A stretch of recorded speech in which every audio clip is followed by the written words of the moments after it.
Bienvenue dans un nouvel épisode de Culte, le podcast qui explore le monde fascinant de la culture, du cinéma et des livres. Que vous soyez cinéphile, passionné de livres ou à la recherche de recommandations, Culte a quelque chose pour vous. Toutes les œuvres dont on parlera sont dans la description de l'épisode, ainsi que les liens pour nous suivre sur les réseaux ou pour nous contacter. Bonne écoute! On est de retour avec un nouvel épisode de Moment Culte. Aujourd'hui, on va parler du soleil. Donc, le podcast au soleil, c'est quelque chose qu'on n'aura jamais, à moins que c'est le thème d'aujourd'hui, donc on verra. Et j'ai Thibaut avec moi. Comment ça va, Thibaut? Ça va très bien, Maxime. Content de te retrouver. Même chose également. Pour parler du soleil, on a prévu quelques œuvres qui, espérons, vont mettre un peu de baume au cœur. C'est un printemps assez spécial. De mon point de vue, j'ai vécu presque 4 saisons en une semaine et demie, là où j'habite. Je sais que ça varie un peu aussi en Belgique. Mais alors, pour commencer, je souhaitais parler de White Lotus, qui est une série qui date de 2021, qui a été créée par Mark White. Et c'est une série qui apporte un certain vent de fraîcheur. Donc, j'espère que tu es prêt pour des vacances au soleil avec ce titre-là, parce qu'on va avoir le choix entre partir à Hawaï, soit à Taormina en Sicile, en Italie, ou en Thaïlande. Et cette série, c'est basé sur l'idée très proche du film Triangle of Sadness. Donc, on va suivre la haute société américaine qui va festoyer et prendre ses vacances dans l'hôtel de la chaîne des Four Seasons, qui ici est renommé White Lotus. Donc, c'est évidemment un service 5 étoiles ou même 5+. On s'occupe extrêmement bien des visiteurs. Et l'idée de la série, ça a une approche comico-dramatique. Donc, il y a un côté satire, mais avec une approche qui est aussi vue de différents points de vue. Donc, en général, on commence avec un groupe de 5 à 10 vacanciers. Il y a des couples, il y a des familles, il y a des voyageurs qui sont là en solo. On va un peu les découvrir, comprendre leur caractère, leurs problèmes, le bagage de vie, les tensions, les complexes. On va également découvrir le staff, donc l'équipe de l'hôtel, avec souvent le gérant de l'hôtel lui-même, plutôt le manager, qui n'est pas toujours le propriétaire, mais le manager de l'hôtel en lui-même, qui peut être assez fantasque, avec aussi parfois une ambition cachée pour la chanson,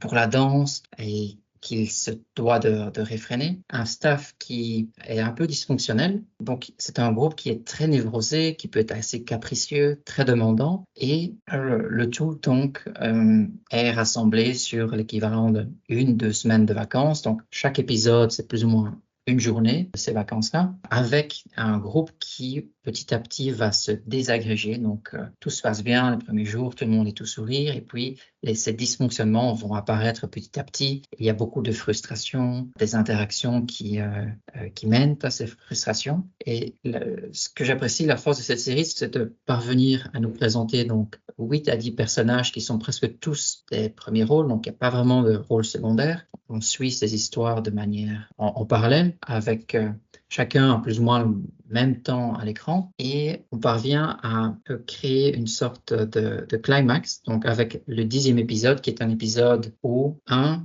ou plusieurs des vacanciers ou le personnel du staff vont mourir. Donc, vont soit être tués, soit vont être victimes d'un accident. Et l'idée de la série, c'est on découvre en fait qu'il y a eu un mort ou plusieurs au départ, on nous le suggère. Et c'est donc de regarder ces 10 épisodes et de comprendre comment est-ce qu'on en arrive là, et qui en fait décède parce que ce n'est jamais indiqué au départ. On voit peut-être un bout de pied flotter dans la mer, ou on entend des coups de feu, mais sans plus d'indications. Tout cela est porté par une bande son originale avec une intro qui donne un certain cachet, donc c'est entre rythme et folie, je trouve, avec des intonations un petit peu sauvages, peut-être de jungle, donc ça donne un certain cachet aussi à la série, et un casting que je trouve également plutôt réussi, avec des acteurs qui sont connus, mais peut-être qui n'auraient en général pas reçu un premier rôle, qu'on connaît via des seconds rôles dans des séries, et qui ici ont la chance de montrer de quoi ils sont capables, d'avoir peut-être plus de temps à l'écran. Ça apporte un certain vent de fraîcheur, parce qu'on n'a pas les acteurs habituels qu'on voit peut-être dans tous les films, les grandes sorties hollywoodiennes. Donc ça, c'est un point fort. Donc la 3e série vient de se terminer. Ça se passait en Thaïlande, et on a aussi des personnages qui vont se trouver dans plusieurs séries pour différentes raisons. Donc, sans faire de spoilers, ça peut être soit des vacanciers, soit des membres du staff. Ça peut varier. Donc, on revoit aussi les mêmes visages avec une histoire qui évolue au fil des saisons. Et le tout est produit par HBO, et donc c'est aussi un plutôt garant de qualité de ce point de vue sur tout ce qui est drame et séries de qualité en général. Est-ce que ça te parle, Steve? Est-ce que tu en as entendu parler? Oui, parce que je ne sais pas pourquoi, mais les algorithmes des réseaux sociaux n'arrêtent pas de me montrer que la saison 3, c'est ça, vient de sortir, et que du coup, je dois absolument la regarder. Alors, D'accord. je me demandais, toi, tu as vu toutes les saisons?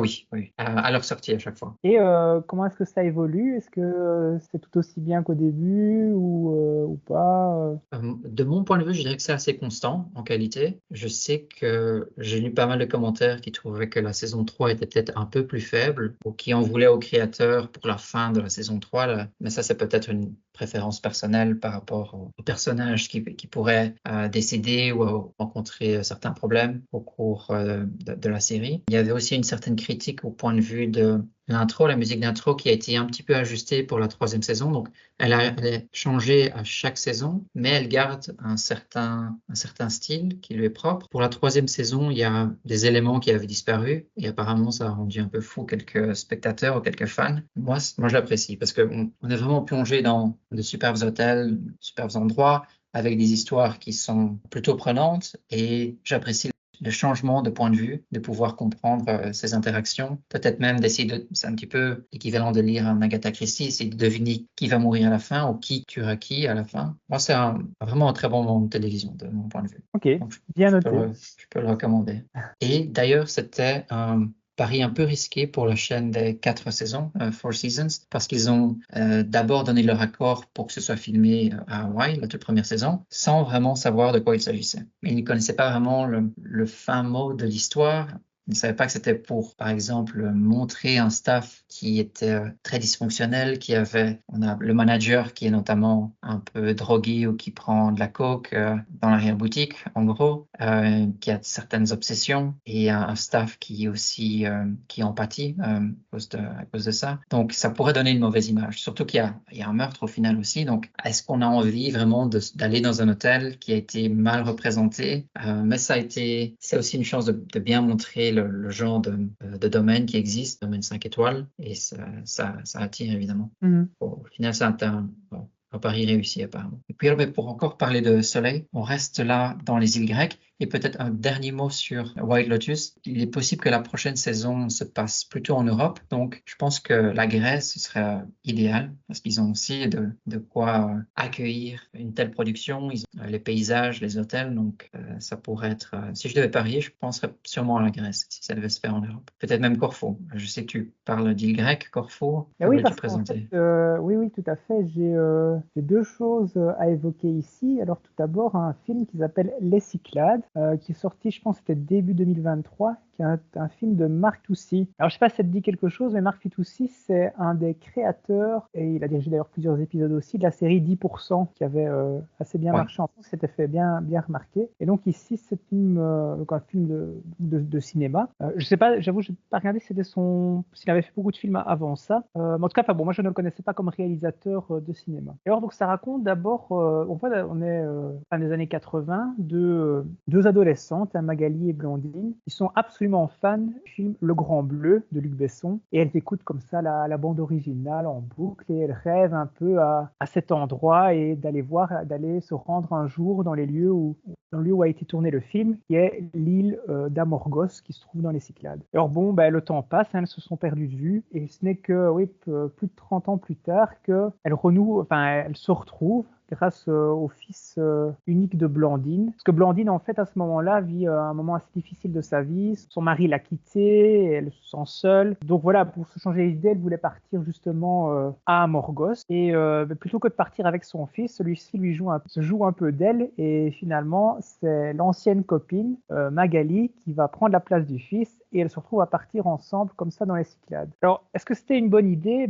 Pas tellement en fait au début parce que donc elles se sont, voilà, en 30 ans elles sont perdues de vue. Et ce sont surtout deux femmes qui n'ont pas du tout le même caractère. Autant Blandine, celle qui s'est fait larguer par son mari, est une femme qui est elle est assez sérieuse, plutôt tendance à déprimer forcément à ce moment-là. Autant Magali est plus une femme exubérante, pleine d'énergie. Et donc voilà, on est clairement plus dans un buddy movie du coup avec ces deux caractères un peu antagonistes. Et voilà, alors il faut mentionner que donc les deux rôles sont joués, alors, Blandine en fait par Olivia Coates, qui n'est pas une actrice très connue, qui gagne à être connue. C'est pour ça que je voulais aussi parler de ce film. On la voit parfois dans des téléfilms en France. Elle a aussi souvent des seconds rôles. On l'a vu aussi notamment second rôle dans Pupille, le film, où elle jouait le rôle d'une assistante sociale très très juste. Et voilà, donc c'est une actrice, je trouve, qui gagne vraiment à être connue parce elle a un côté naturel et est capable de jouer quand même des choses assez différentes. Parce que je parlais justement de téléfilms. Elle est dans la série de téléfilms qui s'appelle César Wagner, qui est produite par France 2. Où là, elle joue le rôle d'une médecin légiste un peu fantasque, donc rôle assez différent. Bref, et en face d'elle, on retrouve donc dans le rôle de Magali, Laure Calamy. Laure Calamy qu'on ne présente plus aujourd'hui, puisqu'elle ça fait quand même quelques années maintenant qu'elle est... Voilà, c'est devenu une actrice de premier plan en France et qui dégage, je trouve, beaucoup de fraîcheur dans son jeu que très, très agréable à voir. Alors ici, donc, justement, au-delà de ce buddy movie, soleil, etc., les vacances, en fait, ça permet aussi de se poser quelques questions. Tiens, que devient une amitié après tant d'années? Voilà un peu que sont devenus les rêves de jeunesse. Donc, on a quelque chose finalement d'assez sympathique. Certes, pas, on pourrait dire que c'est pas transcendant, mais je trouve que dans le domaine des comédies françaises, il faut quand même mentionner quand on a un film agréable, bien joué, bien tourné, voilà, qui vaut la peine d'être vu, quoi. D'accord. Je regardais sa fiche. Je dois admettre que sa tête me dit quelque chose, mais je ne me souviens pas l'avoir vu dans. Et comme je disais, en fait, hein, c'est parce que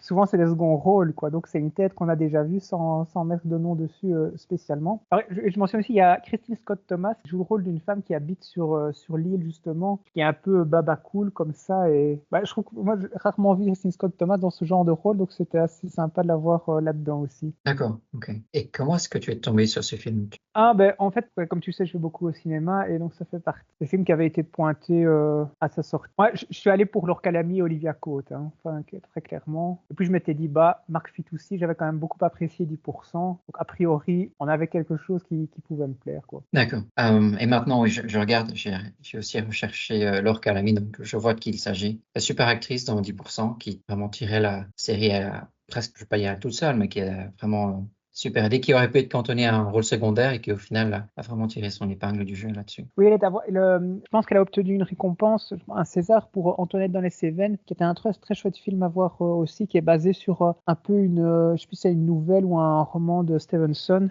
Voilà, donc ça c'est par ce film-là qu'elle a commencé à vraiment exploser en fait, hein, vraiment. Aujourd'hui, je sais pas si on peut dire que c'est une actrice bankable, mais en fait c'est... Avant, tu avais Karine Viard, un peu en France, qui était capable de prendre ce genre de rôle. Et on a l'impression que la succession, maintenant, c'est Laure Calamy, quoi. D'accord, ouais, je vois ce que je veux dire. Ouais, c'est toujours c'est une chouette personnalité assez pétillante Mhm. qui a ce talent d'avoir pas un sens comique, mais un sens du timing dans la livraison des répliques. Tu vois, il y a aussi d'être un peu loufoque, un peu fantasque, ça marche assez Oui, bien. et elle est capable aussi de jouer des rôles moins comiques, ça c'est sûr. Parce que moi, j'avais vu dans À plein temps, où elle joue le rôle. En fait, elle doit absolument rejoindre son travail, et c'est un jour de grève, et elle habite en banlieue parisienne, donc elle dépend du RER, puis du métro, ou enfin, en tout cas d'autres modes de transport. Le film, c'est une course-poursuite pour arriver au travail, quoi. Alors, en même temps, elle ne peut pas rentrer trop tard, parce que je pense que son petit garçon est chez sa voisine, mais qui n'aime pas s'occuper de lui, etc. Donc, c'est vraiment une journée complètement sous pression. Voilà, elle est terrible là-dedans aussi. Et est-ce que tu as vu le film Mon Inséparable? Non, Non. Apparemment, il a été plutôt ovationné, celui-là, sorti l'an passé. non, Et ça ne me dit rien. je pense l'avoir vu, enfin, je peux me tromper, je pense qu'elle a aussi joué dans un film Netflix où elle avait un rôle plus dramatique, peut-être même le rôle d'une tueuse. Il faudrait que je vérifie. Oui, c'est possible, ça me dit vaguement quelque chose. J'ai pas vu le film, mais il me semble en avoir entendu parler. D'accord, ok. Bah, c'est une belle recommandation. Et alors, tu voulais aussi parler d'un deuxième, toujours dans les îles grecques. Oui, oui, mais ici, on n'est plus dans les Cyclades puisqu'on est à Corfou. Et la série, bon, elle a été commercialisée sous le film Doers, donc qui est le nom de la famille, puis adaptée, en français, en tout cas, on parle de la folle aventure des Doers, et renommée encore plus récemment The Durrells, une famille anglaise à Corfou. Alors, je dis plus récemment parce qu'en fait, donc la série date déjà quand même de 2016. Une série anglaise ITV qui se déroule sur 4 saisons. Donc en 2019, c'était terminé. Donc elle avait été diffusée après,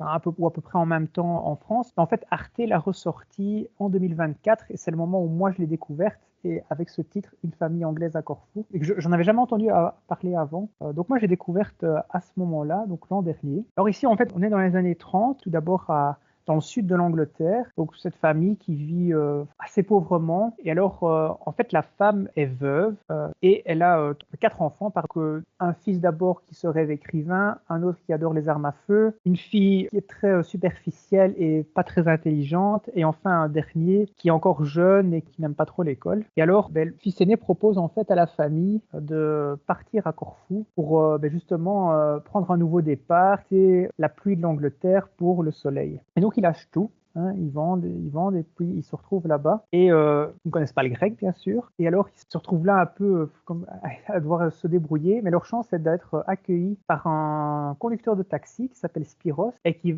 lui parle anglais et va clairement les accompagner tout le temps. Donc, ils s'entendent très, très bien avec lui. Lui, il a beaucoup de bagou. Il aime bien faire le beau aussi. Et donc, ça se passe assez bien. Mais alors, la maison, en fait, sur laquelle qu'ils vont louer, elle tombe en ruine. Mais elle a une vue superbe par contre. C'est-à-dire que même si la maison, effectivement, à l'intérieur, c'est un peu insalubre, tout le décor, après, est vraiment incroyable. Il y a vue sur mer. Et ce qui fait que malgré ce côté insalubre, ça fait rêver quand même. Hein. Donc, effectivement, ils ont droit au soleil directement. C'est l'occasion donc pour un nouveau départ pour un peu toute la famille, que chacun d'entre eux va en fait avoir l'occasion un peu de s'épanouir plus que ce qu'il n'avait l'occasion de faire en Angleterre. Le fils aîné, l'apprenti écrivain, va vraiment commencer à sortir son premier roman. Et alors le plus jeune, je vais insister sur celui-ci, lui en fait fait la rencontre d'un biologiste et est passionné d'animaux. Donc il va se créer un petit zoo et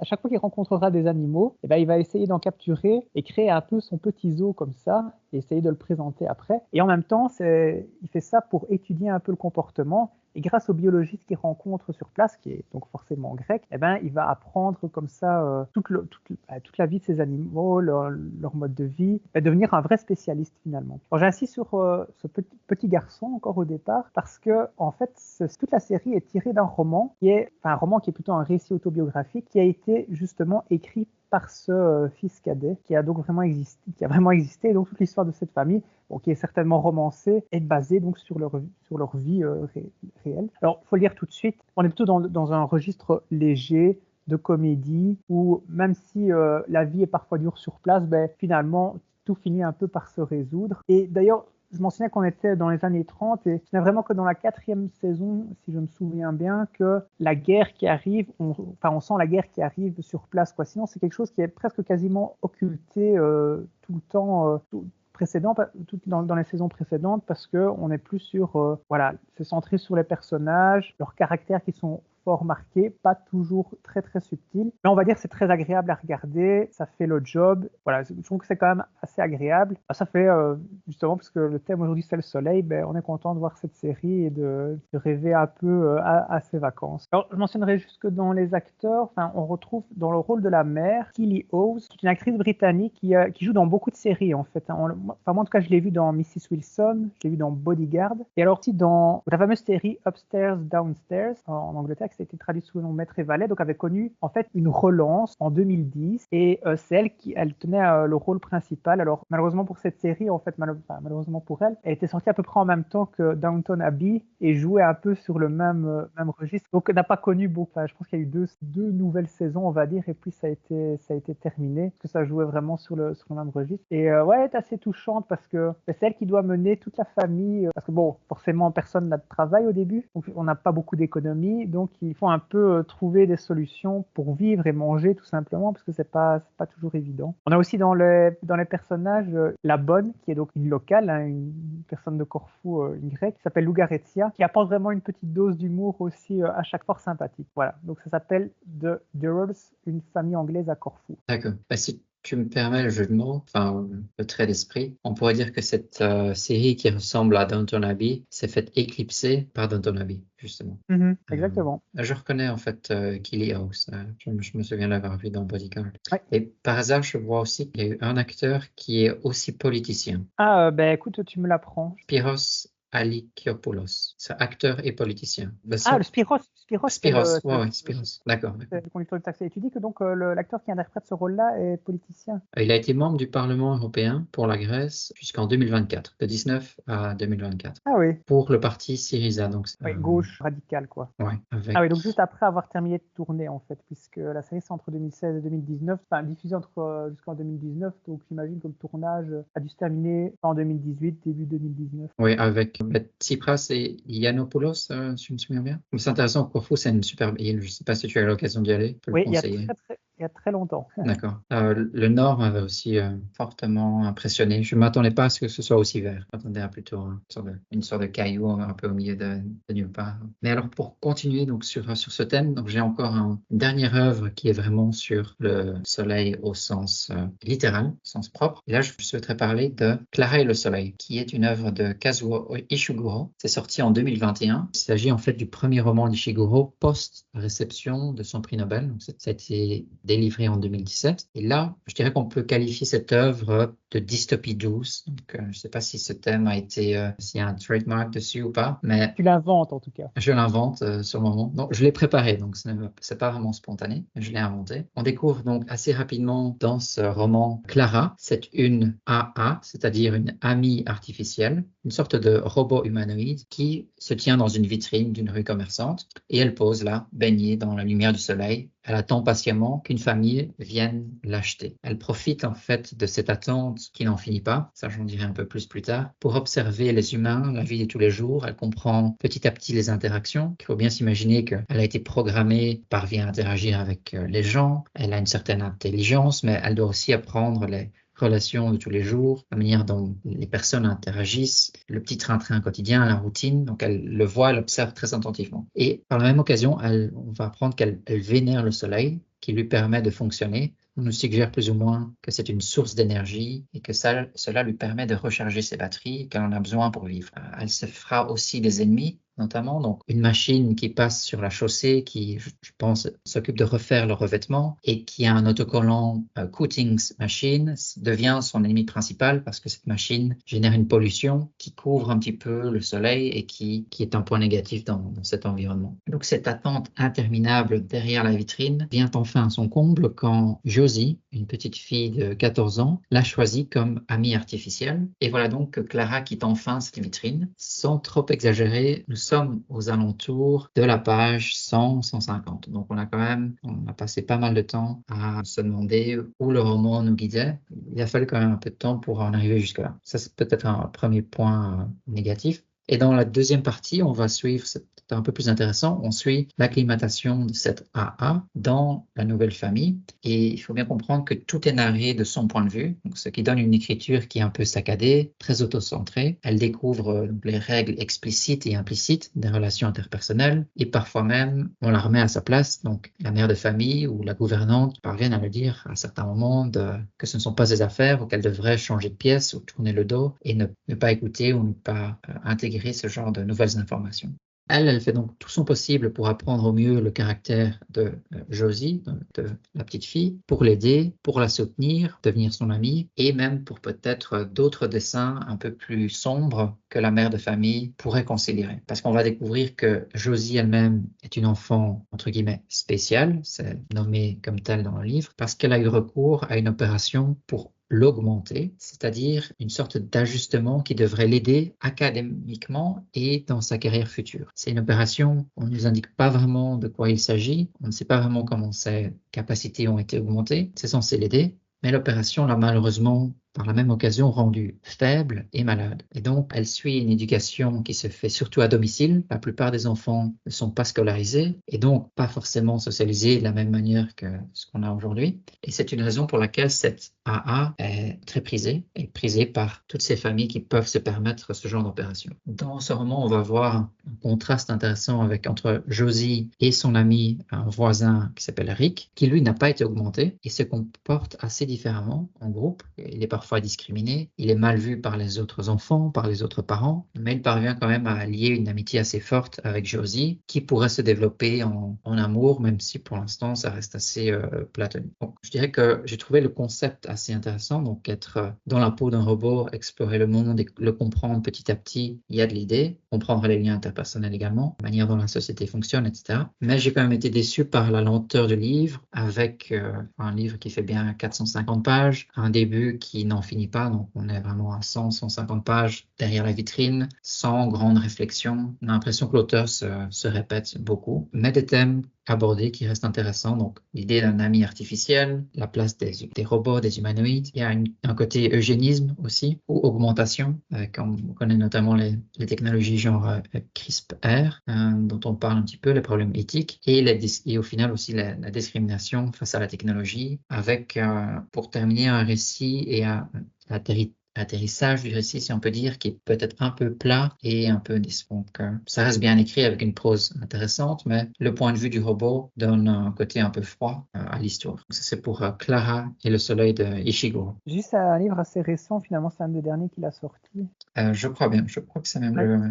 Et alors, le tout apparemment, il y a dernier. une adaptation cinématographique qui se prépare. J'ai peut-être raté l'info. Pas encore sorti alors. Je me demande qui serait Ouais, le au film est annoncé pour casting. 2025. D'accord. Des idées du casting? Jenna Ortega, apparemment. Le D'accord. réalisateur, c'est Taika Waititi, que je ne connais pas. Ah, il a réalisé les Thor, notamment. Voilà, non, c'est pas plus. À voir, ça pourrait être intéressant. Donc, pour rester dans le monde de la science-fiction, parce que donc, on parlait d'une science-fiction plutôt douce, ici ce sera un peu plus hardcore, si on peut dire. Je souhaiterais parler de Soleil Vert, qui est une œuvre très ancienne. C'est d'ailleurs le titre original en anglais, c'est Soylent Green. Soylent qui est simplement le nom d'une marque qu'on va découvrir en parlant du film. Et ça a été réalisé par Richard Fleischer. C'est sorti en 1973, donc ça fait un bail. Je crois que ça faisait longtemps que je n'avais pas vu un film aussi vieux, si je peux dire. Et ce qui est intéressant ici, c'est que c'est un film, on va nous placer dans le futur. On est en l'an 2022, donc 49 ans plus tard. Et c'est un film qui a quand même une certaine ambition parce qu'on va voir rapidement que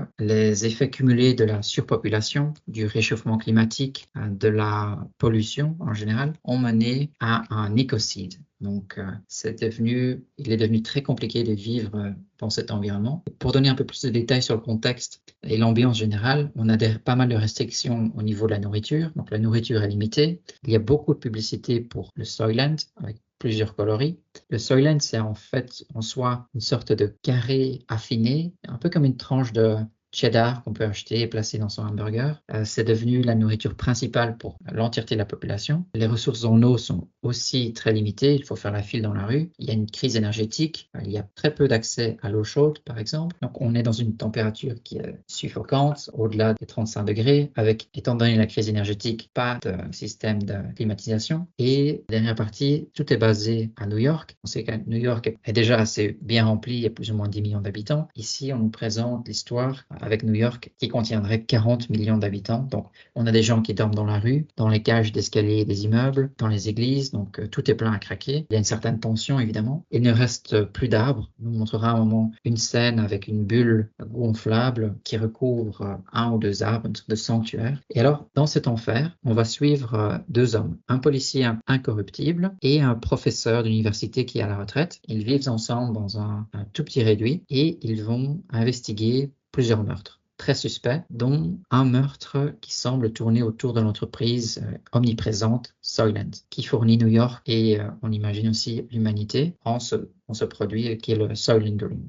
Donc, je ne pourrais pas en dire plus parce que la plupart de l'histoire, c'est donc une sorte d'investigation pour comprendre les liens entre l'entreprise et les différents décès. Il y aura climax sur l'entreprise en elle-même, donc il y aura une recherche là-dessus. Moi, j'ai trouvé que c'était très spécial de voir un film qui a 50 ans, dans ce cas-ci en fait 52 ans. On a des dialogues et des scènes qui sont très lentes, on prend son temps, tout ce qui est bande-son semble plus artisanal. On peut imaginer les bruits, le bruiteur qui s'occupe de préparer les bruits dans le studio pour bien faire grincer une porte, une charnière. C'est parfois un peu surfait. Il y a un côté, j'ai trouvé sexiste, un peu à la James Bond en fait, avec le policier qui n'a rencontré la femme d'une victime que pendant 10 minutes. Et la scène suivante, quand ils se rencontrent, c'est pour directement passer du temps dans la chambre. Donc c'est un peu surfait, c'est un peu peut-être le James Bond qu'on s'imagine des années 50-60 aussi. On ne verra pas ça, je pense, dans les films de nos jours. Et donc ça manque peut-être un peu de dynamisme au final. Mais l'histoire est intéressante et c'est très ambitieux de parler de ces thèmes-là en 73, des thèmes qui sont encore très à propos aujourd'hui. Est-ce que ça a bien vieilli alors? Moyennement, avec peut-être une scène finale où on comprend certaines choses qui pourraient être plus choquantes et ça tombe un peu à plat. Il faut dire que je connaissais par un spoiler, je savais de quoi il s'agissait, mais ça aurait pu être un peu plus choquant peut-être encore. Pas une perte de temps, mais je l'ai regardé un peu en accéléré, pour être honnête. Alors moi je connaissais pas ce film et en fait j'étais un peu surpris de t'entendre en parler parce que moi que tu as dit Soleil vert, j'ai tout de suite pensé en fait au rayon vert de Jules Verne qui n'a absolument rien à voir du coup que je n'ai pas lu hein, mais je connais un peu l'histoire. Clairement clairement ça n'a rien à voir en fait. Ah non, je pense pas. C'est une drôle de traduction aussi, pour être honnête. Parce que c'est Soylent Green, ouais, c'est pas du tout Green Sun quoi. Non. Et d'ailleurs, je sais que avant l'émission, on parlait un peu de protéines en poudre, etc. Je sais qu'une entreprise a créé un produit qui s'appelle Soylent, qui est un petit peu ce genre de repas en poudre. Donc, c'est un clin d'œil aussi à l'œuvre. Ouais, c'est étrange comme traduction en fait. On pourrait même se demander est-ce que ça valait la peine de le traduire. Oui, c'était pour un peu suggérer une source d'énergie, sûrement, j'imagine. C'est un choix qui a été fait à l'époque. Et alors, pour le suivant, un passage en Italie, j'imagine. En Italie, tout à fait. Il s'agit du film, d'un film très récent qui est sorti il y a quelques semaines seulement. Il s'agit de Partenope de Paolo Sorrentino. Bon, j'ai déjà eu l'occasion d'en parler ici de Paolo Sorrentino puisque j'avais parlé avec beaucoup d'enthousiasme du film The Hand of God, hein, La main de Dieu, qui était, je pense, mon film préféré de 2022, quelque chose comme ça. Et donc ici, il nous revient en fait avec ce film qui se passe comme le précédent à Naples aussi. En fait, on pouvait presque l'imaginer avec le titre parce qu'en fait, je ne sais pas si tu connais un peu la mythologie grecque, en tout cas moi je l'ai appris ici avec le film, mais Parthénope en fait c'est une sirène qui se serait échouée justement à Naples et donc elle est devenue l'emblème de la ville et c'est pour ça qu'on associe un peu les deux directement. Et évidemment, pas pour rien que l'héroïne du film s'appelle Parthénope. Et donc, en fait, le film retrace un peu sa vie depuis sa naissance et avec déjà un peu dès le début qui donne le ton, puisque justement, dès le début, en fait, d'amis de la famille offre en fait pour le bébé, en fait, un carrosse qui deviendra son lit. Et donc, plus tard, elle dormira effectivement dans son carrosse qui a été complètement aménagé à l'intérieur. Et là, on voit déjà un peu la patte de Sorrentino qui aime bien comme ça les images un peu étranges, mais extrêmement bien filmées. J'aurai l'occasion d'y revenir. Donc voilà, on suit donc cette jeune fille qui très vite en fait est incroyablement jolie, qui pourtant ne va jamais tirer parti de sa beauté. Donc elle a conscience de ça, de son pouvoir sur les hommes, de son pouvoir même sur son frère, où la relation en tout cas avec lui est parfois un peu étrange, mais elle ne peut pas dire qu'elle soit non plus spécialement heureuse en amour. Alors elle fait des études d'anthropologie, elle est assez douée, semble-t-il. Figure marquante d'ailleurs est son professeur d'anthropologie, voilà, qui est un mentor pour elle, à qui elle posera toujours cette question, mais le professeur, vous ne l'a jamais dit, qu'est-ce que l'anthropologie? Et ça revient un peu comme question plus tard dans le film. Et lors de ses vacances, le film se passe essentiellement à Naples, mais également à Capri. Elle rencontre notamment l'écrivain John Cheever. Ça, c'est aussi un petit clin d'œil qui est interprété par Gary Oldman. Et voilà, donc, au travers un peu comme ça de toutes les personnes qu'elle rencontre, cet écrivain, son professeur, etc., elle cherche un peu finalement à donner du sens à sa vie. Voilà, c'est quoi un peu la liberté. Et tout en étant toujours profondément attaché en fait à sa ville, vraiment à Naples. Alors dit comme ça, on pourrait se dire, voilà, un film qui ne raconte pas grand-chose, dans lequel il ne se passe quasiment rien. C'est pas tout à fait juste. Ce serait vraiment pas rendre honneur au film. Ce qui est certain en fait, c'est que c'est du Sorrentino. Donc moi, c'est un réalisateur que j'adore, donc je suis forcément assez fan. On a toujours une image très léchée. Et c'est pour ça que ce sont vraiment des films qui doivent être vus si possible sur grand écran pour vraiment prendre conscience de toute la beauté de l'image. Et donc beauté de l'image qui rejoint évidemment beauté de l'héroïne, Parthénope, mais qui n'est pas, je veux dire, c'est pas gratuit non plus, c'est pas esthétisant, dans la mesure où ça veut dire quelque chose, quoi. Ça sert le propos du film, de dire, bah oui, bah, toute cette beauté, à quoi elle sert? Je rejoins un peu le film La Grande Bellezza, hein, où il était déjà question de beauté, justement, et de décadence. Parce que la question de la beauté, en fait, le réalisateur Paolo Sorrentino filme Naples, qui est une ville qu'il aime, dont il est originaire et qu'il aime, mais il la filme aussi dans tous ses travers. Il y a notamment une scène que je ne vais pas raconter ici, où justement on retrouve des familles riches et qui est tout à fait, j'ai envie de dire dégueulasse, hein, parce que c'est vraiment ça. Mais il y a une manière de filmer ça qui, voilà, il ne cherche pas, je veux dire, à rendre beau le lait spécialement, mais en tout cas, il y a une réflexion en tout cas sur c'est quoi le beau justement dans cette ville. Voilà, ça. Donc c'est pour ça qu'il y a à la fois, je trouve, une sorte de fascination et de critique en même temps sur la ville. Moi, je répète, hein, je suis quand même, je suis toujours fan parce que au-delà de l'image, je trouve que les questions qu'il pose, hein, sur ici, ben, en l'occurrence, il y a aussi la question de la solitude, puisque Parthénope, en fait, elle a toute sa vie du mal, en fait, à créer des relations amoureuses. On la retrouvera plutôt en fin de vie aussi, en fin de film, mais voilà, où elle fait un peu le bilan sur ce qu'elle est devenue, la solitude qu'elle a subie, la nostalgie de ses jeunes années. Et voilà, donc on n'a pas, justement, le thème d'aujourd'hui, c'est le soleil. J'avais commencé avec deux films clairement plus légers. Et ici, en fait, on a un film qui, au départ, aurait pu s'avérer justement léger, presque sans beaucoup d'intérêt. Et en fait, au fur et à mesure qu'on avance, je trouve que c'est plus la mélancolie qui prend le pas. On se retrouve comme ça avec une impression douce amère, presque désagréable, entre guillemets. Et c'est ça que je trouve que c'est vraiment aussi du grand art, quoi. C'est d'arriver comme ça à nous amener petit à petit à cette réflexion sur la vie finalement. Ça n'atteint pas, pour être tout à fait honnête, hein, ça n'atteint pas le niveau du film précédent, hein, Madonna, qui est pour moi vraiment un des plus grands films que j'ai vus. Et néanmoins, ça reste hautement recommandable. D'accord. J'aurais deux questions. Première, c'est, tu as parlé de carrosse. C'est peut-être une question un peu naïve, mais ce carrosse est placé à l'intérieur, le carrosse est placé à l'intérieur de l'habitation?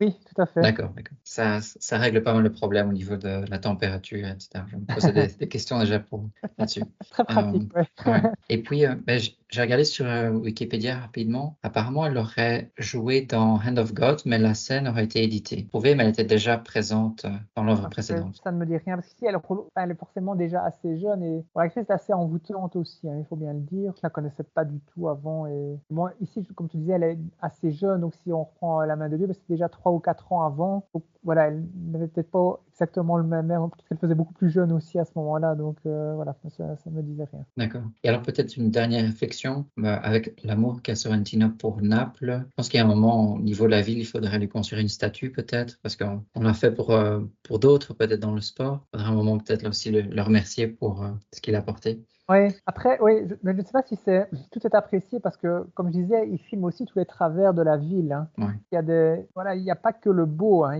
Voilà, il y a beaucoup de choses qui se passent parfois, voilà, dans les ruelles, on va dire, ou même derrière des portes où on pourrait se dire que, ah, mais justement, en fait, comme dans La Grande Bellezza, c'est dans la haute société, l'étalage du mauvais goût complet. Fait que cette scène que je raconte pas, mais qui est presque révoltante, quoi, tellement, comment peut-on en arriver à faire ça, quoi. D'accord. Alors pour le prochain, je souhaiterais vous emmener au Nigeria. Il s'agit ici d'une œuvre de l'auteur Chimamanda Ngozi Adichie. J'espère bien prononcer. On connaît tous les deux. Thibaut, on a déjà lu, je pense, Americana. Americana, tout à fait. Très très grand roman qui est sorti il y a déjà 10 ans. C'était fait très très remarquer avec ce livre. Et c'est une auteure qui est alors encore assez jeune, quelques photos, et qui pourtant a sorti le livre dont je vais parler ici en 2006, donc ça fait presque 20 ans. Un livre qui a été très plébiscité, qui est aussi sur pas mal de listes de programmes scolaires, j'ai vu aux États-Unis notamment. Et donc, dans ce roman, on est au Nigeria dans les années 70 et on va découvrir l'histoire mouvementée de ce pays avant et durant la guerre civile. Donc la guerre civile aura lieu entre les années 67 et 70 et cette guerre civile, c'est en fait une tentative de sécession d'une partie du pays et aussi également une tentative de création de la République du Biafra. Et l'auteur Adichie nous présente deux sœurs jumelles, au destin bien distinct. La première, Kay Nene, elle est en couple avec un Britannique qui s'est pris de passion pour un art local. Ça s'appelle Igbo Ukwu. C'est fortement basé sur, de ce que j'ai pu voir, sur tout ce qui est la cire et le bronze, apparemment. Ça vient d'une petite région du Nigeria. Et lui, il en est fan. Il souhaite écrire pas mal dessus et étudier cet art. Et la deuxième sœur, c'est Olana, qui va tomber amoureuse d'un professeur d'université, un professeur de mathématiques, qui a plutôt des pulsions révolutionnaires. Donc on va suivre cette petite troupe, ces deux couples, avec quelques personnages qui gravitent autour, dont une sorte de, on peut dire un boy, donc un enfant qui est domestique et qui va servir le deuxième couple, donc le professeur d'université, qui va être un peu l'homme à tout faire. On va suivre cette petite troupe pendant une dizaine d'années. L'avant-guerre, on apprend un petit peu des choses sur la culture nigériane, la nourriture, la vie de la classe moyenne et la classe aisée. Et puis, pendant les années de conflit, donc avec les horreurs de la guerre, les exactions, des déplacements forcés. Et puis, il y a des grands et des plus petits drames, avec certains personnages notamment qui sont obligés de faire des choix et certains commettront des actes atroces, notamment. D'autres vont se perdre de vue, peut-être se retrouver, peut-être pas. Et de manière générale, je dois être honnête que je ne suis pas parvenu à entrer dans l'histoire comme je l'aurais souhaité et à vraiment discerner les différents personnages. Il m'a semblé qu'ils étaient assez plats et peut-être un peu tous semblables, avec notamment, je pense au professeur de mathématiques qui ne montrait pas vraiment de passion, on parlait à peine de son métier, de sur quoi il travaillait, d'un professeur émérite d'université, si je me souviens bien. De temps à autre, l'auteur lui fait dire un brin de phrase qui est un peu plus osé, soit sur la colonisation, soit sur la manière d'organiser la société, des choses comme ça. Mais il va juste déposer une phrase et puis on passe à autre chose. Donc, on ne comprend pas vraiment la pensée. On souhaiterait peut-être comprendre le contexte ou où est-ce qu'il va en venir. Mais c'est en fait, on va nous dropper ça sans suite. Donc, c'est aussi peut-être un petit peu décevant de ce point de vue-là. Et alors, peut-être pour parler du titre, c'est en fait une référence directe au drapeau, donc Half of a Yellow Sun, donc la moitié d'un soleil jaune. C'est une référence directe au drapeau de la République des Biafra. Donc c'est un drapeau à 3 bandes horizontales, rouge, noir, vert, avec au milieu un demi-soleil, comme un soleil qui disparaît avec l'horizon. C'est peut-être aussi une référence aux jumelles et des caractères et des destinées bien différentes, avec un caractère un peu plus ouvert, plus positif. Une des deux sœurs faisait tout parfaitement, l'autre avait un sens de l'humour un peu plus piquant et une destinée un peu différente aussi. Donc il y a peut-être aussi un clin d'œil là-dessus. Donc il m'est difficile de le recommander. J'ai entendu très bien noté. Pour moi, je ne suis pas parvenu à l'apprécier peut-être à sa juste valeur. J'attendrai que tu le lises peut-être un jour pour entendre ton avis. Mais j'en lirai un autre avant, parce que donc, moi je pensais qu'Americana était son premier roman en fait, et pas du tout, c'est son troisième. Donc ici, celui qui nous a présenté, c'est le deuxième. C'est sorti en 2006. Americana, c'est 2013 du moins en anglais, traduit en français 2 années plus tard. Et en fait ici, le nouveau vient de sortir en fait, qui s'appelle L'inventaire des rêves en français ou Dream Count en version originale. Et en tout cas, le dernier est en train de se faire très remarquer, très soutenu en France, par la presse. Je pense qu'elle est passée dans la grande librairie aussi, qui est cette émission de France 5 qui est quand même assez prescriptrice. Et voilà, donc moi je commencerai en tout cas par lire celui-là puisque du coup je l'ai acheté. Et elle écrit quand même toujours plutôt des pavés, puisqu'Americana c'était déjà plus de 500 pages. Le nouveau ici c'est 650. Celui que tu nous as présenté ici, si je vois 500 pages aussi, quoi. Donc voilà, écrit, comme tu disais, ça fait donc ce roman à 20 ans. Et bon, en même temps, pour écrire autant de pages, j'imagine que ça ne se fait pas non plus en quelques semaines. Sans compter les essais aussi, parce qu'elle a sorti notamment le We Should All Be Feminist qui avait connu un certain retentissement aussi. Voilà, et puis d'autres choses encore. Oui, c'est un livre que je connais aussi depuis pas mal de temps, que je devrais lire. Tu l'as lu? Non, pas du tout. Je sais que tu n'es pas trop essai, si je me souviens bien. Oui, c'est vrai, j'en ai pas beaucoup. En fait, elle n'est pas si jeune que ça, parce qu'elle a quand même 47 ans. D'accord, c'est pas si vieux non plus. Non. Le premier livre, tu me disais, à plus ou moins 20 ans, donc ça reste impressionnant. Et alors peut-être, étant donné, il faudra voir le nouveau livre et le futur, ça en fait peut-être un jour un Nobel potentiel. Bonne remarque. Je ne sais pas si elle a déjà été listée. Un peu jeune encore pour ça, pour le coup. Et surtout qu'en plus, le Nobel récompense assez peu d'auteurs d'origine africaine, jusqu'ici en tout cas. Et vu le retentissement qu'elle a internationalement, sans doute que ça en fait une bonne candidate d'ici peut-être 10 ans. Oui, donc vous l'avez entendu ici pour la première fois.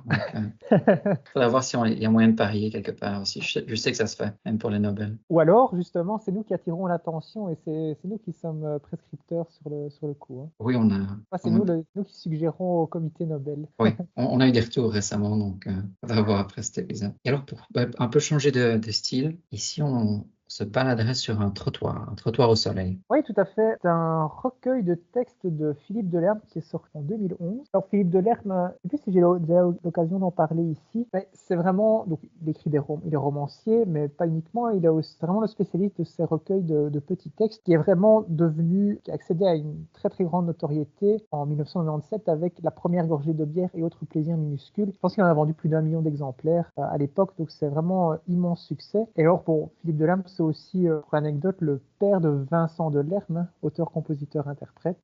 Alors donc ici, dans le trottoir au soleil, on est de nouveau dans la lignée de cette première gorgée de bière. Alors, pour ça, j'ai envie de lire un petit extrait qui, alors je ne cache pas, est la 4e de couverture, et qui, je trouve, en fait, explique parfaitement le propos. Parce qu'il est toujours difficile, évidemment, de résumer un recueil de textes, surtout quand ces textes font 1 à 2 pages, rarement plus. Comment créer un peu de l'unité dans tout ça, c'est toujours assez difficile. Donc, c'est pour ça que je propose de lire cet extrait. À 60 ans, on a franchi depuis longtemps le solstice d'été. Il y aura encore de jolis soirs, des amis, des enfances, des choses à espérer. Mais c'est ainsi, on est sûr d'avoir franchi le solstice. Peut-être un bon moment pour essayer de garder le meilleur. Une goutte de nostalgie s'infiltre au cœur de chaque sensation pour la rendre plus durable et menacée. Avec les mots, restez solaire. Je sais ce qu'on peut dire à ce sujet. L'essentiel est dans l'ombre, le mystère, le cheminement nocturne. Et puis comment être solaire quand l'humanité souffre partout, quand la douleur physique et morale, la violence, la guerre recouvrent tout. Eh bien peut-être rester solaire à cause de tout cela. Constater, dénoncer sont des tâches essentielles. Mais dire qu'autre chose est possible, ici. Plus les jours passent et plus j'ai envie de guetter la lumière, à plus forte raison si elle s'amenuise. Rester du côté du soleil. En préparant le podcast, j'ai trouvé que ce texte résonnait particulièrement dans les temps troublés que nous vivons aujourd'hui. Et cette volonté comme ça de rester, de choisir en fait le trottoir au soleil est finalement une bonne invitation, je pense, un conseil qu'on pourrait donner, si je me le permettais en tout cas, aujourd'hui ici. Voilà, donc dans ces textes, en fait, comme à chaque fois, hein, faire l'éloge de l'ordinaire. Hein, donc il y a des textes sur l'attente d'un train, comme je disais, le plaisir d'un rayon de soleil sur un trottoir, hein, qui donne son titre à l'ouvrage ici, une promenade à vélo, voilà, avec l'attention qu'il y a toujours de porter aux sensations, à la lumière, les sons, les couleurs. Donc c'est un style toujours assez simple, hein, mais qui sert juste le propos, avec, comme je viens de dire, cette dimension un peu nostalgique. Et voilà, moi je trouve que donc, j'ai lu beaucoup de recueils de Philippe Delerme, et je trouve que c'est un des plus réussis, en fait. D'accord. Je pense qu'on en avait déjà parlé avec un autre qui était un peu moins réussi. Oui, c'est possible. J'en ai lu beaucoup, Non. hein, de Delerme. Et en fait, de nouveau en préparant ce podcast, je me suis dit, en fait, il faudrait que j'en reprenne un, parce que Ouais. ça fait vraiment très longtemps maintenant. D'ailleurs, au passage, je vois qu'il a sorti un livre, Je vais passer pour un vieux con, Oui, tout à que, fait. que tu as lu? Non, Non? mais je vois ce que c'est. D'accord. Moi, ça ne me dit rien du tout. Et puis alors, on arrive, je pense, à la dernière œuvre pour aujourd'hui. Un de nos auteurs fétiches, hein, Max. Oui, donc Le Soleil d'Escorta. On a tous les deux lu il y a pas mal de temps. Donc toi, tu l'as lu presque à la sortie, tu me disais. Oui, tout à fait. J'ai lu un peu plus tard. Je sais que ça m'avait bien plu. Je l'ai fait tourner aussi dans ma famille. Ça va fortement plu aussi. Et si je me souviens bien, on suit une famille sur quelques générations qui, malheureusement, pour une raison ou une autre que j'ai oubliée, qui est maudite. Donc, l'histoire commence en fait en 1875. On est dans la région des Pouilles. Mhm. Donc, on a ce soleil comme ça qui tape, qui assèche et qui est très présent, qui est vraiment. Le livre s'appelle Le Soleil d'Escorta. Et le soleil est un acteur, un personnage finalement du roman. Et en fait, il y a un bandit de grand chemin qui retourne comme dans son village, un village fictif, hein, qui s'appelle Montepulciano. Et donc voilà, il avait purgé une peine de prison et il veut absolument en fait prendre pour femme une certaine Filomena Biscotti. Voilà, il s'était pris d'elle avant d'être condamné. Une femme se présente en fait à lui. Il pense que c'est elle et voilà, en tout cas, elle s'abandonne à lui. Hein, donc, quant à dire qu'il la viole ou pas, voilà. Sauf que cette femme, ce n'est pas cette Philomena. C'est sa sœur, en fait. Les villageois, du coup, vont être complètement en colère et le lapider parce que pour eux, c'est un viol. Alors, de cette union, entre guillemets, il y aura un enfant qui s'appelle Rocco, qui viendra très vite orphelin. Et cet enfant, comme tu l'as dit, en fait, est maudit par le village. Et donc, c'est un prêtre qui va s'occuper de lui au départ. Et petit à petit, on va suivre de génération en génération ce que cette famille va devenir avec une certaine âpreté puisque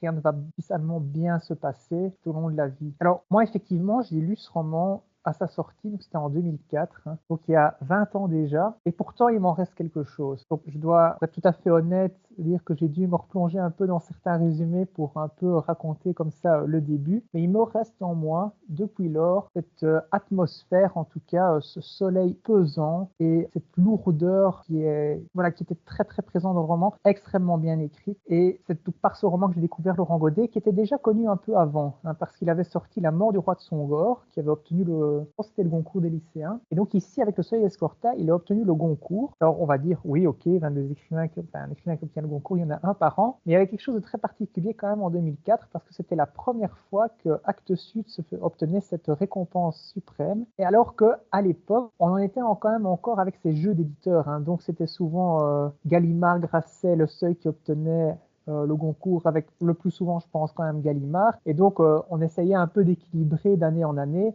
avec une académie Goncourt qui présentait quand même un peu des éditeurs, quoi. Donc, c'est ça qui était un peu embêtant et on pouvait trouver certains choix controversés. Ben là, on avait le petit éditeur, Actes Sud, qui débarque comme ça. Et donc, on avait presque envie de se dire, ben là, voilà, certainement un roman qui est primé pour ses qualités littéraires, presque exclusivement. Je ne veux pas dire qu'auparavant ce n'était pas le cas, mais en tout cas, il y a souvent eu quand même cette tentation de vouloir en même temps récompenser un éditeur. Ben voilà, ici, c'est pas le cas forcément, puisqu'Actes Sud n'avait aucun relais a priori dans le comité, dans le jury du Goncourt. Moi, j'ai découvert donc Laurent Godet par ce roman, et donc moi, j'étais quand même encore assez jeune à l'époque, et j'ai quasiment lu tout ce qu'il a écrit depuis lors, du moins pour ses romans, parce qu'il a écrit aussi beaucoup de théâtre, ça que je n'ai pas lu. Et il m'avait pas perturbé, mais en tout cas interpellé au début, c'était son style, parce que c'est quand même assez particulier. Ce sont souvent des phrases courte, mais rythmée, avec un côté percutant et un vocabulaire toujours assez bien choisi, âpre, rêche, qui, dans le contexte de ce Soleil d'Escorta, illustre parfaitement, et le parfait relais de l'intrigue, en fait. Donc, il y a un côté aussi épique, je trouve, quand il raconte ces histoires intimes ou familiales, avec le côté tragique, avec une certaine poésie, finalement. Donc, voilà, moi, je suis assez fan, en tout cas, et voilà quelqu'un qui a du style, pour le dire, vraiment. Et voilà, donc moi, j'ai découvert Laurent Godet, ce livre-là. Il y a beaucoup d'autres qui sont hautement recommandable. Je sais bien que récemment, j'avais un peu, pas dire démoli, mais en tout cas, oui, ça fait part de désarroi, presque désarroi par rapport à un de ses derniers livres où je n'avais pas trop compris ce qu'il avait voulu faire et que j'en étais même désolé parce que c'est un auteur que j'admire tellement. Je trouvais qu'il s'était un peu perdu c'est de la science-fiction, dans Chien 50. Ouais, c'est pour ça, ouais. Mais c'est pas tant pour le côté science-fiction, c'est que je trouvais que justement, toutes ces caractéristiques de style que je viens d'évoquer était un peu perdu, et ou aussi le fait qu'il y a souvent des voix qui parlent dans ces romans qui sont très importantes. Et là, il avait parfois essayé un peu de rappeler ces voix de manière assez artificielle. Je trouve que ça n'allait pas dans le récit. Donc voilà, je trouve que quand même si je n'ai pas une grande connaissance de la science-fiction, ça n'apportait pas grand-chose non plus. On peut pas dire qu'il renouvelait vraiment le genre. Enfin, donc c'est ça que je reprochais. Mais bref, c'est vraiment, je referme la parenthèse parce que, je le répète, c'est un auteur hautement recommandable. On a déjà eu l'occasion de dire, puisqu'on parlait de Nobel juste à l'instant, que pour nous, c'est quelqu'un qui pourrait être recommandé pour un Nobel aussi, même s'il n'a pas jamais été cité, et si, voilà, j'ai un peu des doutes qu'il pourrait l'être un jour. En tout cas, pour nous, ça fait partie de ces auteurs qui sont à lire, dans les auteurs contemporains, vraiment à lire absolument. Est-ce que tu sais, est-ce qu'il a une reconnaissance internationale? Je sais qu'il est traduit, ça oui. Maintenant, c'est une bonne question, oui. C'est vrai parce que nous, on voit ça avec notre prisme francophone, mais bonne question. D'accord. Moi, je me souviens surtout de Malédiction et cette hantise de génération en génération de se dire que cette malédiction a maintenant disparu. Je me souviens de certains dialogues. C'est bon, ne t'inquiète pas, pars en mer, ou je pense qu'il y avait un membre de la famille qui part pêcher, qui ne revient pas, ou qui a un accident ou l'autre, avec cet espoir d'avoir vaincu la malédiction, mais qui revient sans cesse, une sorte de mythe de Sisyphe de la malédiction. On ne sait se défaire. Je pense avoir lu un autre livre avant Le Soleil d'Escorta. C'était une lecture recommandée aussi pendant les études, mais je ne pourrais plus te dire lequel. Peut-être un livre sur un immigré et un voyage d'Afrique vers l'Europe. Il faudrait que je regarde. Ah, Eldorado? Je pense qu'Eldorado, c'était le premier. D'accord, mais c'est le premier que j'ai lu. Il a sorti juste après. D'accord. Je me souviens de la couverture aussi, un bateau au milieu de la mer, une petite barque. Oui, c'est ça. Je crois que c'est le premier. D'accord. C'était le premier que j'ai lu. Il est traduit dans 34 pays sur son site. Peut-être qu'un jour, on fera un épisode 100% Laurent Godet.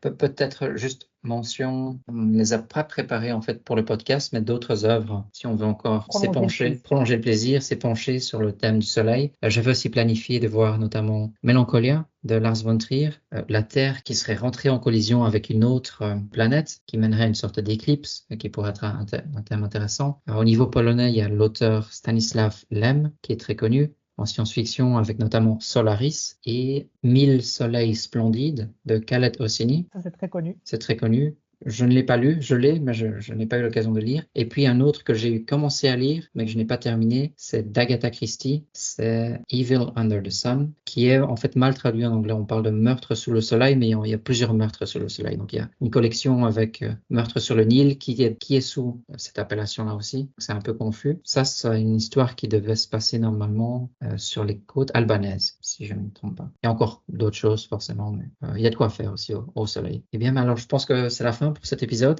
Donc, on va se retrouver très bientôt pour un nouvel épisode. On va encore discuter du thème. Ce sera offline. On vous souhaite un excellent printemps et un début d'été aussi. À très bientôt. Merci, Tim. À bientôt. Salut, Max. Et voilà qui termine un nouvel épisode de Curls. À la prochaine.